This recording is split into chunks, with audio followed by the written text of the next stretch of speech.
С вашего разрешения я презентацию сделаю на английском, потому что, как мы все видим, презентации там большинство терминологии по-любому на английском, поэтому, думаю, будет правильнее и быстрее. Как я понимаю, мы выходим за рамки времени, поэтому я буду пропускать некоторые слайды. Главное, что вы знаете, к кому обращаться, если у вас будут проекты относительно Web3 и всего, что связано с блокчейном. Okay?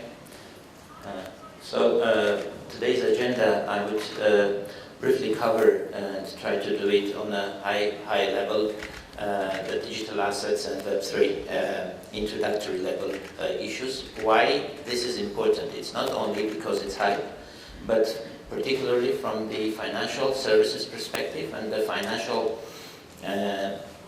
institution perspective, cooperation and collaboration with fintech and the technology-wise companies is the only way, in my understanding, if you would like to expand and grow your business. Otherwise, it's pure competition, and we are now witnessing the vast majority of the services in Web3 being provided by the decentralized organizations or the organizations that has no relationship with the financial sector. And the terms like decentralized finance, cryptocurrencies, any type of digital assets are bypassing or passing through a little bit far from the pure financial system, creating the totally different infrastructure, and why not also attracting more and more customers, especially new generation, to that area without the need for them to realize that the financial services is also very important. So here is the figures. Why I put 2021? Because in 2022 was very turbulent, and also 2023, and many figures and numbers has been doubted or questioned whether they are correct or not. But as far for the 2021, these are the numbers related to the Web3 infrastructure, and mostly covering the crypto market cap, how many people and customer base, the NFT marketplace, and DeFi activities, etc. The numbers are growing exponentially. The other thing is that the risks are also growing with them. So it's not the only answer is that move everything into Web3 or consider everything in the Web3 or metaverse or put everything under the NFT marketplace or move to blockchain. But nevertheless, the trend is there, and if you are the modern and future or forward-looking company, and bank particularly, you need to understand either you are in this train to provide the Web3 services, work and collaborate with Web3 companies, or you will stay one day away from very big and large portion of the services that are demanded by your customer but you cannot afford.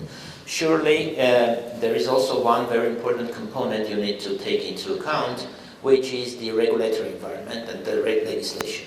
This is something which a number of countries is lacking, but we do see the progress here, and many countries nowadays, even on a daily basis, you see the countries that are initiating the regulation of digital assets. And literally 2 weeks ago, the German government approved the law where the stocks and other assets could be represented in a form of digital assets in Web3 environment, in a blockchain. It means a huge shift in the understanding or representing the digital assets in traditional finance environment. So again, this is very important to understand that technology, blockchain, is something that is inevitable. It's not the solution for everything, but for the banks, definitely, to provide the variety of services, it's very important to have at least understanding or some domain or some group of people that will be working on that. And the major banks, Western banks, are working and have dedicated teams to work on the blockchain environment. Here, the Web3 application. Sorry, I missed. So basically, I guess you understand and know through the literature and the number of events that were present. Everybody is talking about the difference of Web 2, Web 3. What is Web 3? What is Web 2? Basically, where Web 2 is something that is YouTube, Facebook, so it's centralized aggregator services that are providing these services to the wide range of the people. Whereas in Web 3, it's purely decentralized and people-centric environment when you own your data and possess all the rights related to your data. And the technology allows you to do it legally to gain all the benefits from owning this data or creating the content that belongs to you and share it appropriately. In terms of the structuring of the digital assets and the visualizing the concept, definitely from the banking perspective or from financial perspective, the assets you will be dealing with or the Web3 applications and use cases touches the finance.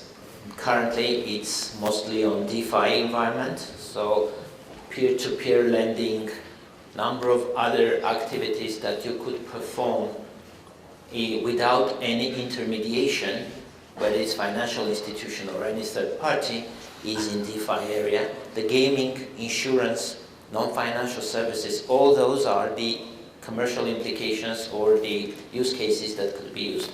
But beneath that, there are several layers of technology and algorithms and assets that lays on that. It's a blockchain, definitely, which is the distributed ledger technology that would allow you to have the data and records kept all over the blockchain environment. Then the smart contracts, which are the algorithms that run or execute the particular consequence or logic based on the predefined conditions. Sometimes smart contracts also defined as a stupid contracts because they just do the algorithm, nothing else. But they help a lot, especially when in finance you are dealing with the trade finance, for example, services, LCs, or those types of escrow accounts, etc. All those assumes number of interactions, number of checks and balances to be cleared before making the transaction final. And each and every step consists its own risks. Whereas in a smart contract, you could predefine all these algorithms and self-execute this contract based on particular criteria available on the blockchain or inputted into the blockchain. So definitely it saves money, time, and also make it independent. On top of all this, you have the digital assets and tokens, which are the representation of the value in this environment.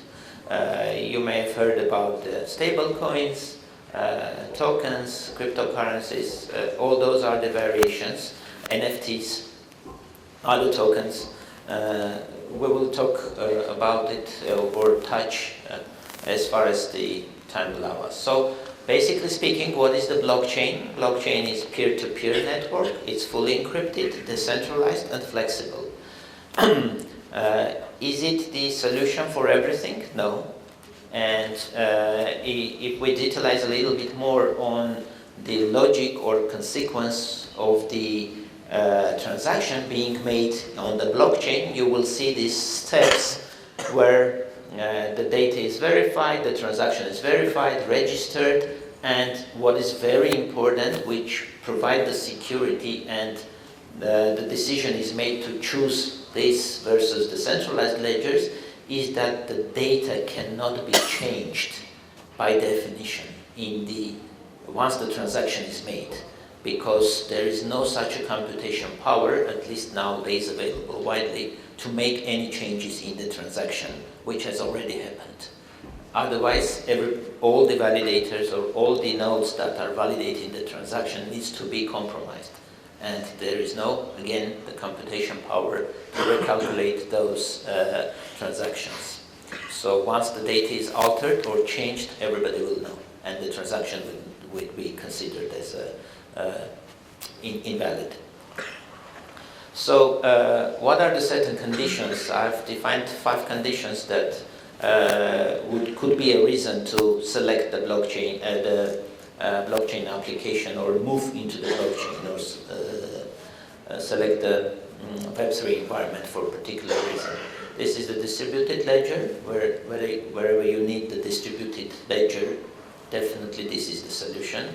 Remote and independent writers. So if there is a matter of trust to one particular entity or organization, and you need to make it available publicly to make sure that the data is not compromised and available and cannot be changed by any single organization or person, then definitely this is a solution. We may have this situation in the state level. For example, any state-issued document that could be available or should make available all over the country for based on my permission, or whether it's the title, or whether it's a legal right, or something that could be represented or can be represented to a number of the owners, stakeholders. Causing disintermediation, wherever you don't need any artificial intermediation, or the intermediation bodies are too many, then definitely moving into the blockchain. Particularly nowadays, we are witnessing the issuance of CBDCs in a number of countries, the central bank digital currencies. Those are clear response from the central banks and authorities to the private coins and currencies that has been issued recently, and particularly nowadays we are witnessing also the testing number of cross-border payments and transactions based on the CBDCs, which eliminates number of intermediaries, and also the sense of and the idea of CBDCs, as you perfectly know, could be used just to eliminate the commercial banks from the landscape of any payment transaction, but number of countries and the majority of countries do realize this and provide two-tier system solution for the banks. So the central bank is issuing the currency and the commercial banks are distributing it. So one way or another, without even having any commercial implication or private initiatives, on a country level, I'm sure sooner or later, each and every commercial bank needs to be ready for applying number of services related to the CBDCs locally. So the sooner you will get acquainted with the technology and knowledge based on that, the better you will be, or the more probable that you will be chosen by the central bank to move forward with these pilot projects, and later on with the real benefits on that. There are certain trend or direction or movement trying to show that the blockchain technology, the cryptocurrencies, tokenization, everything is the best way to move forward for any particular institution, or the banks, or for the humankind in general. But there are risks we need to understand. So in every technology there is a cybersecurity risk, you need to eliminate it. So it's very important aspect that you need to take into account. Possessing the knowledge on cybersecurity is crucial before moving here, because once the infrastructure is compromised, there is no such a thing that, like, when your wallet is compromised and the private key is stolen, or somehow the people get access to your account, then it's become irreversible to take back this amount. So once the transaction is made, you can't, as in banking system, for example, opposite to the banking system, where you could initiate the process of calling back the funds. Here, most probably you will not be able to do that. And also, wherever in the early days everybody was talking about the cost efficiency, speed of transaction, etc., in terms of usage, the cryptocurrencies Nowadays we are witnessing these fast payment systems, national payment systems that are doing on an online basis each and every transaction. So again, you need to be sure that the technology is not the caprice to use, but are intended to solve a particular task that you're going to address. So in terms of smart contracts, we have touched upon this a little bit. It's an execution of the particular transaction or servicing the foreign trade, or on a government level having control over the funds distributed for social purposes. For example, the government distributed funds for the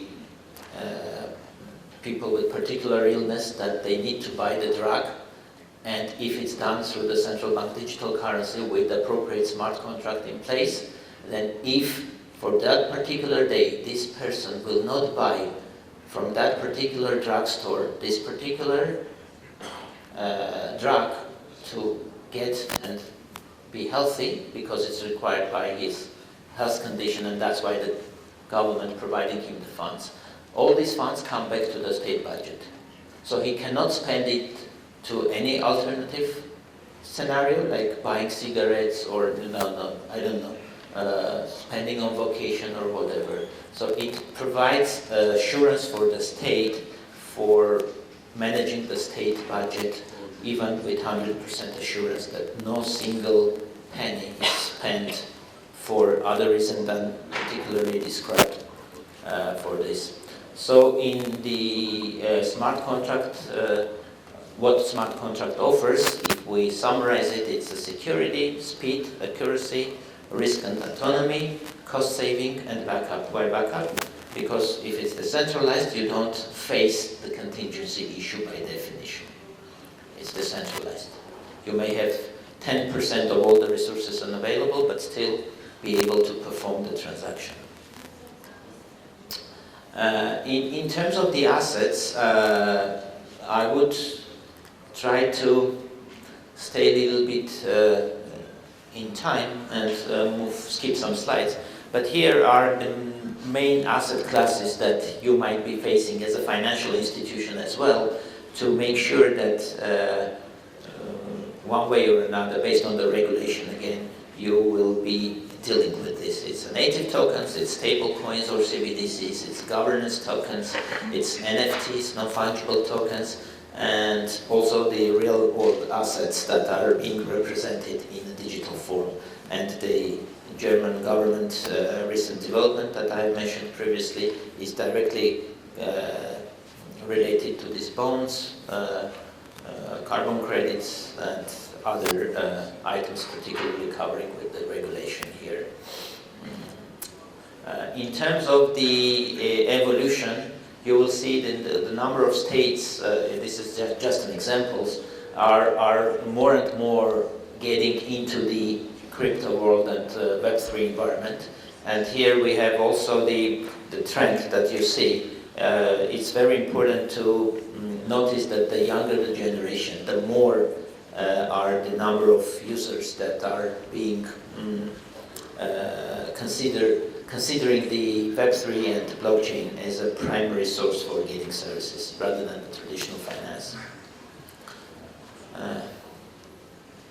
Well, it's mostly, again, this is a doubtful slide in terms of why it's justified that the crypto is good and what it is not. Oh, well, the anonymity is still the case. If you don't apply KYC procedures in place, don't apply any traditional finance, risk management and AML CFT requirements, then definitely you may face the issues of anonymity and money laundering and a number of other cases. But there are also tools and techniques that would allow you to actively monitor and get all the transparency from the network by design.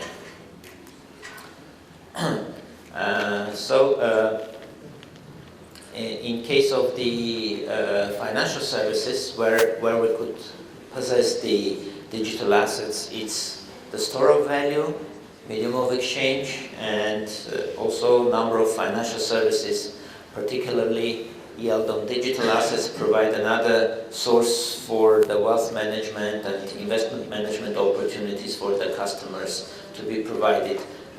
Again, the digital currency perspective, and currently not only in pilot but in real life, the China is running, the Scandinavian countries are running, Singapore is on its way. So the majority of the advanced countries are considering the digital currency as a part of their activities. Where the digital assets in forms of NFT could be used, it's the digital arts, sports, music, finance, again, because the NFT is also a representation of your digital rights to particular assets and provides you with the, access. Like nowadays you provide your VIP customers with some membership cards, etc. This all could be done through the NFTs, which are becoming also the collectibles in some sense. Not talking about the sports where all the tickets or all the membership cards could be provided in the form of NFTs. We are running a number of interesting projects with this in sense of these developments. Gaming is a totally mind-blowing area where any single attribute of the particular game may cost much more than the monthly budget of any of your branches in a Web2 environment.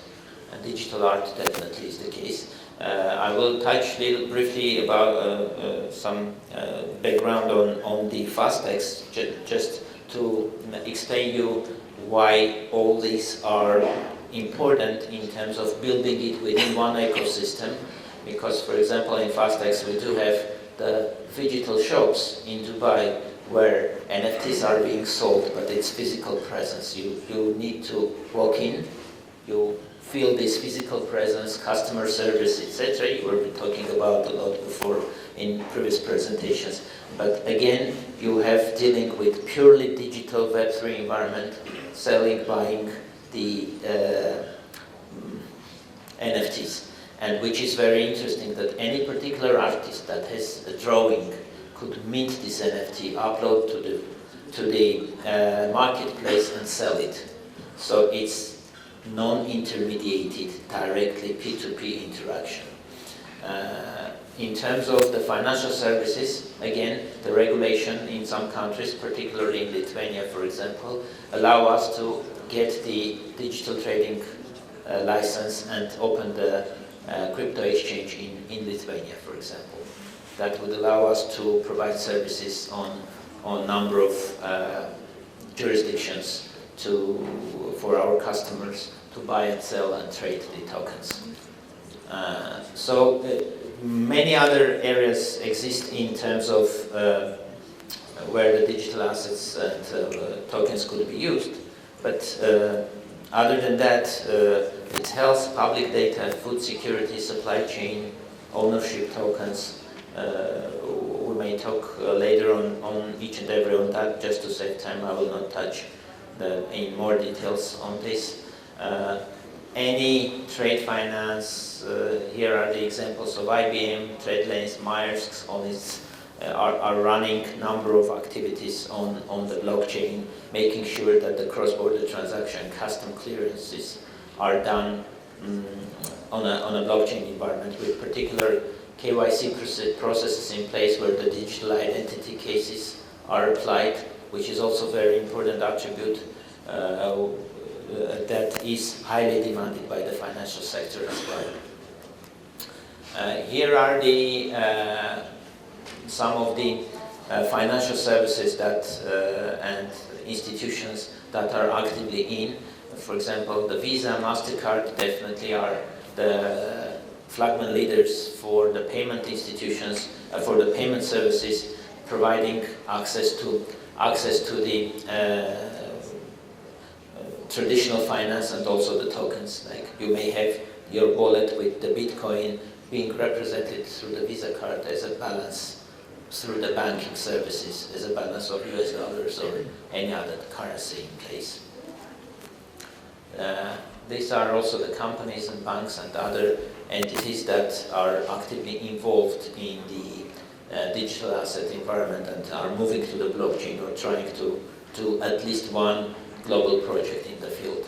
The social media, banking, lending, payments, all gaming, wallets, risks and compliance, all these that are very highly, you are aware, in a Web2 environment, are also a part of the Web3 environment. So there are a number of similarities rather than differences, and the technology could add the value on whatever already exists. In terms of the Vakhtang, again, it's a pure ecosystem that provides the variety of services, starting from the metaverse, Vakhtang, where you could create your own space, a digital banking space, for example, with all the services available there. So let us know if you are interested in. So it's a payment system available on-ramp, off-ramp, it's the crypto exchange, it's NFT marketplace, and a number of other activities that we do believe that could provide seamless and very interesting experience for our customers, and the cooperation with the banks could be a matter of particular interest for us as well. So generally this is all that I would like to explain for today. Thank you.